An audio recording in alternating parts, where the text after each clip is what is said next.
plus baseball cards, plus programs, plus things like that.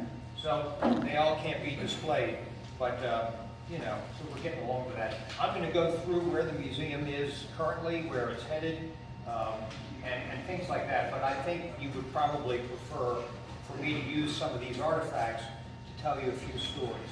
So I'm going to tell you some things that have occurred mostly in the last year or so, maybe the last couple of years, that have caught our interest, because there are things that just come out of the blue. So I'll tell you a few stories about that. But first, let me get my glasses, because I'm not real good without them. I'm not real good with them. That was a joke. So anyway, let me start with a few things. So these are Babe Ruth pants. And what do they tell us, aside from the fact that they're pinstripe and they're flannel and all that good stuff? Well, this is obviously from later in his career. And what we like is he tore the pants, and he may have been spiked. There's some dried blood here. They're like, why don't you get the DNA?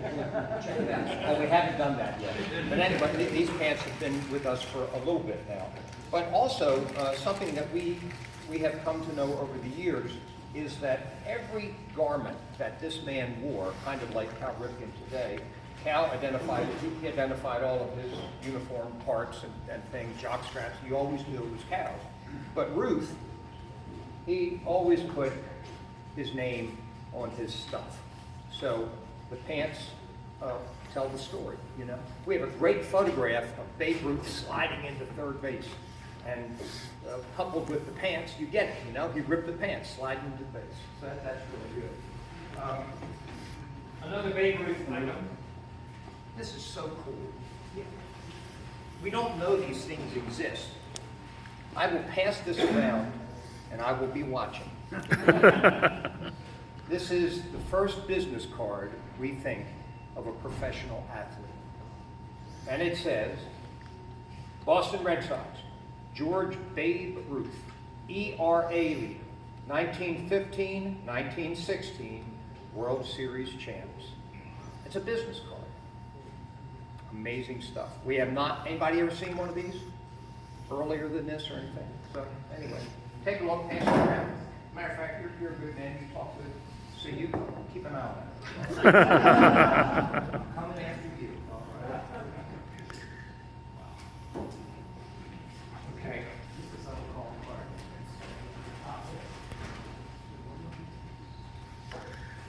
I'll pass these around. These are really valuable. Don't mess with them. I trust you. You're baseball people, right?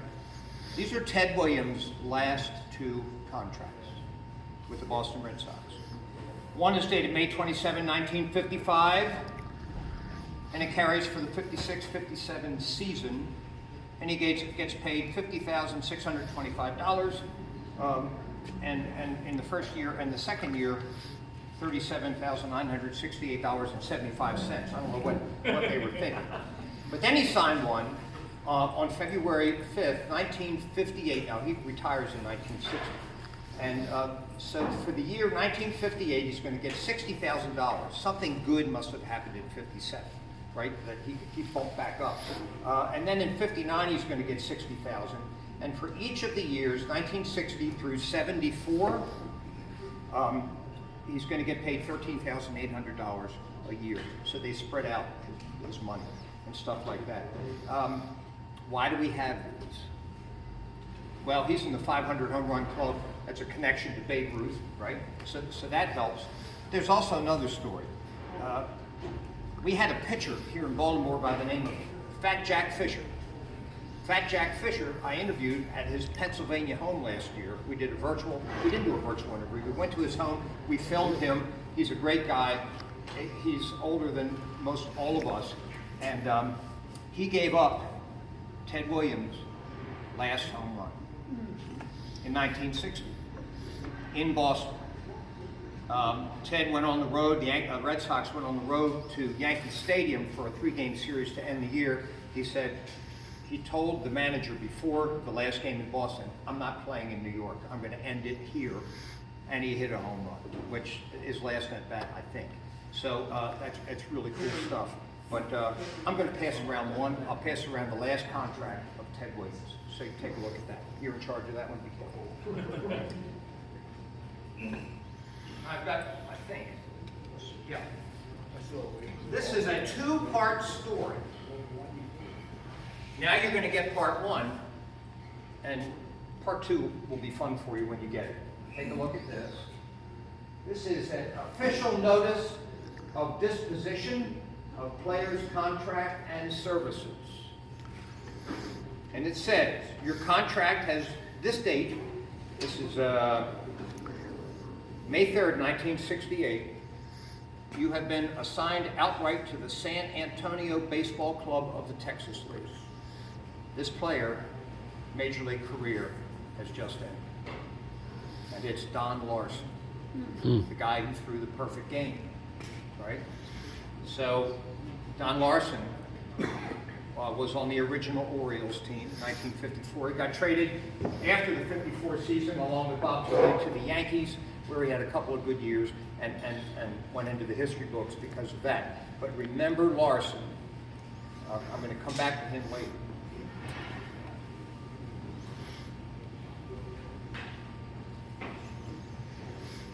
All right, so, artifacts. Now, I'm going to tell you a story. How many of you were with me at Oriole Park a couple of years ago? There was a gathering of SABR people. 2019. One. Yeah, sure I was there. They just don't In the remember. warehouse. They don't remember. Yeah. Okay. No, I was at the whole city. All right, let me see. You can pass these around. And an email. This is what we do every day. Something happens every day. So get an email from a guy named Greg Joyner. And Greg Joyner says to me, would you mind if I send you a copy of a postcard that I got, that I found from Discovery? Take a look at it and let me know what you think. And I said, sure. We'll do that. So, anywho,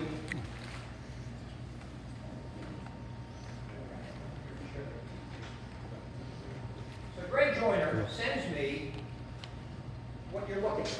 It's a postcard of a baseball team. Burroughs, what the hell are they? Some kind of office equipment. And this is from 1908.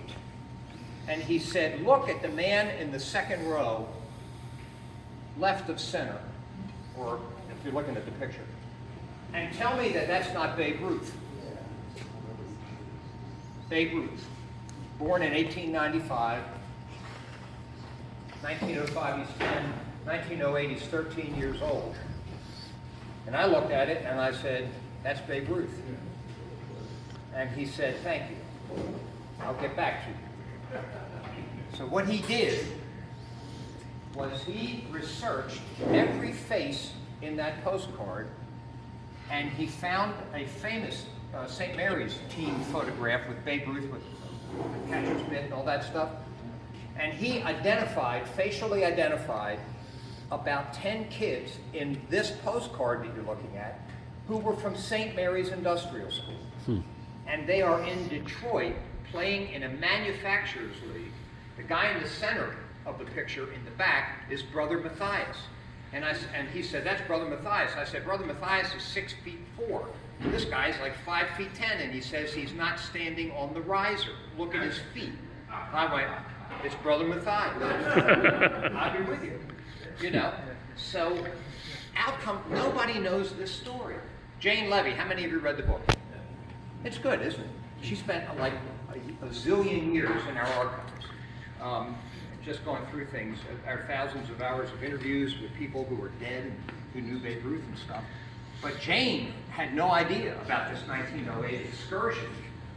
Brother Matthias and the boys go to Detroit. They stay at a sister school of St. Mary's Industrial School called St. Leo's. Xavier and Brothers, same deal. They dormed them, and guess what? Burroughs Manufacturing was right across the street from St. Leo's. So these kids were ringers. What did they do? They finished 18-1, and they won the Industrial League. And then back to prison they went. And who beat them? Now here's another one that we're into right now. I don't know where the question came from, but it's a question. So I'm Babe Ruth centered right now. We'll get off of that unless you don't want to. But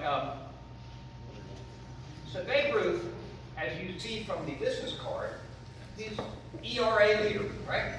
He's a left-handed pitcher with the Boston Red Sox. He came up at St. Mary's as a catcher, right? So who taught him to pitch? And when did they teach him to pitch? So that's a real question. And, you know, there's no answer to it. However, Jane Levy. So I get in touch with Jane. I said, what you got? I read the book, but I forget if you wrote something about this. And she says that there was an incident when Babe Ruth was catching at St. Mary's. This man's falling asleep on me. I'm losing this guy over here. How long have you been sitting here today?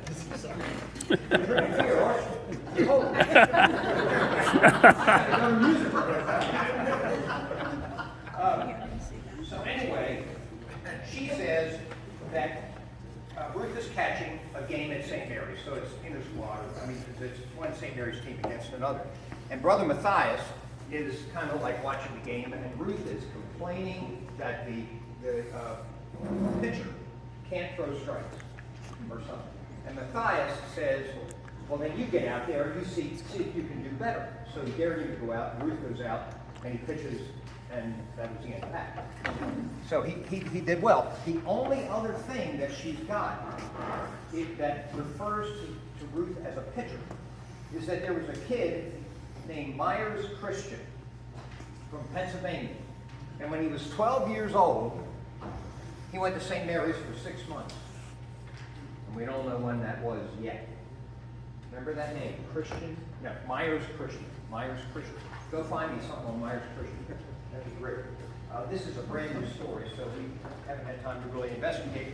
But anyway, years later, somewhere, this Myers Christian guy said, yeah, when I was at St. Mary's, I was the catcher for Ruth, and his team was called, wait a minute, I'll find it in a second.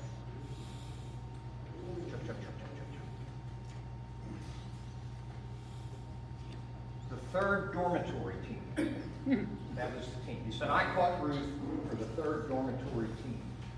That's where we are right now. Trying to find out when did he start to pitch. So, anyway, that's fun. See, I like that. I think probably some of you read that, right? Hang on.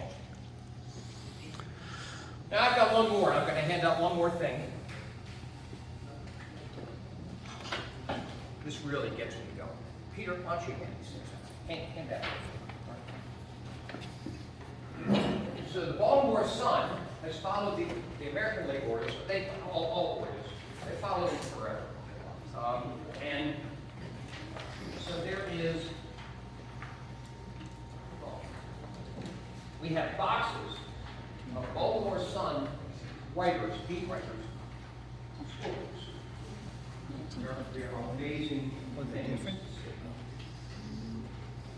All right. You got one? Oh, wait. Okay. So I brought one book with me today. We have dozens of these that span the 50s and the 60s.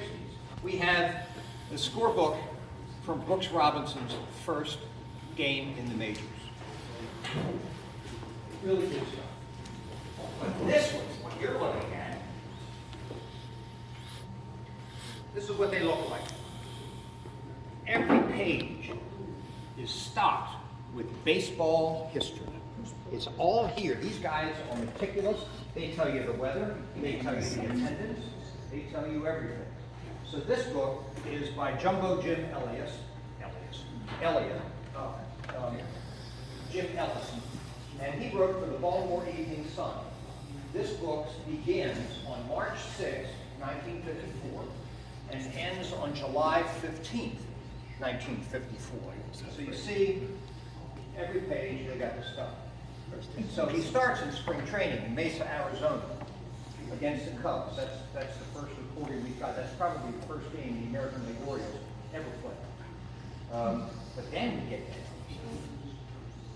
to April 13th. So the Orioles start in Detroit, and they are scheduled to play on April 12th. It rains. The game's rained out. They don't play. So April 14th, they play in Detroit. I'm sorry, April 12th. April 13th, they play in Detroit. And now I go back to my guy, because the first starting pitcher ever for the Baltimore Orioles gets cut in 1968. Don Larson pitched the first game. Put them together. Hi, how are you? Larson loses 3-0. Attendance 46,994. Pretty good. Lineup: Bobby Young, Eddie Waitkus, Gil Cohn, Vic Wirtz, Sam Neely, Vern Stevens, Billy Hunter, a deer man, Clint Courtney, first home run for the Orioles, right? And then, I won't bore you with this too much. April 15th, which is what I think you've got in front of you, that's our home opener. Bob Turley is the pitcher. Attendance, 46,354, including me. Oh. I was there. First time I saw that gray grass, just like all of it. First time you see it, it's like, holy shit, what happened? I think I'm going to love this. And we all do, don't we? So these are so much fun to go through, because every guy in the 50s and 60s, they all started or they got traded, and we know, so you can go back and look at them. And we have the World Series. This book, the next book of his, he covered the World Series. This is Willie Mays going back. It's in the book, you know. Amazing. So, what else I got?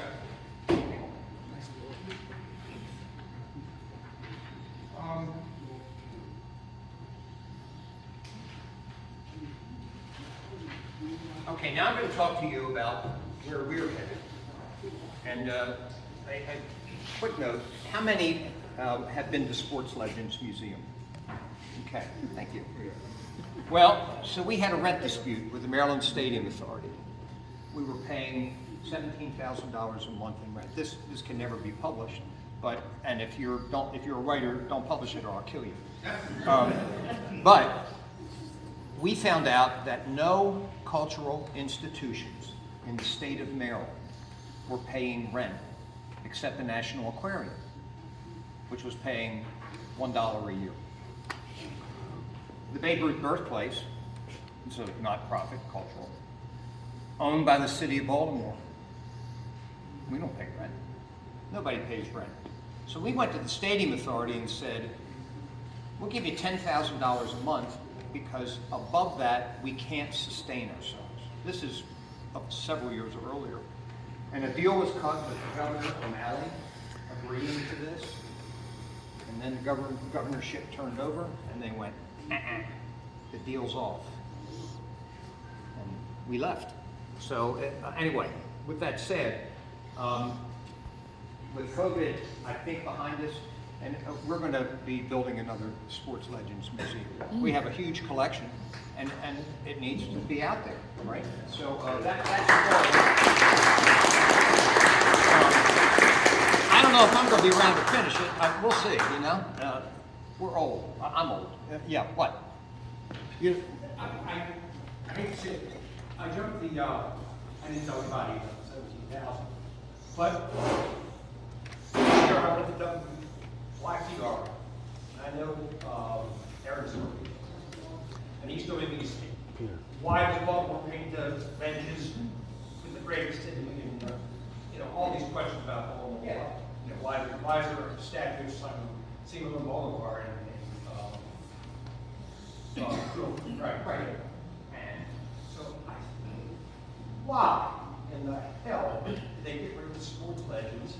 And replace it with nothing. Nothing. Well, I told the executive director of Maryland Stadium Authority, as we did a final walkthrough after we emptied the building, and I just said, Michael, you and I got a problem, because you have an empty building that you're never gonna rent for the amount of money you're trying to rent it for. And so you're going to have to, and if you ever do rent it, you're going to have to convert it to the new business, which is gonna cost you a lot of money. And I said, we are gonna have to spend a lot of money to build another one. So we'll see. But the other issue, and actually I'm proud of the Orioles for finally starting to hint that they get it. Crime is such a huge issue in our city that we've got to be very careful about spending $10 million to build a new sports museum if the local population's not going to come see it, you know? I mean, so we've got to figure that out. The $1.2 billion that the state has set aside to further develop Camden Yards and to fix it up and do all of that stuff could be a really good thing and help make that area a year-round tourist destination. So we'll see how we do with that. But there's a lot of work to be done. But we're getting into a position where we, independent of anything else, could start a project to do that. So we'll see. Yes, sir. Yeah, with Russell nominating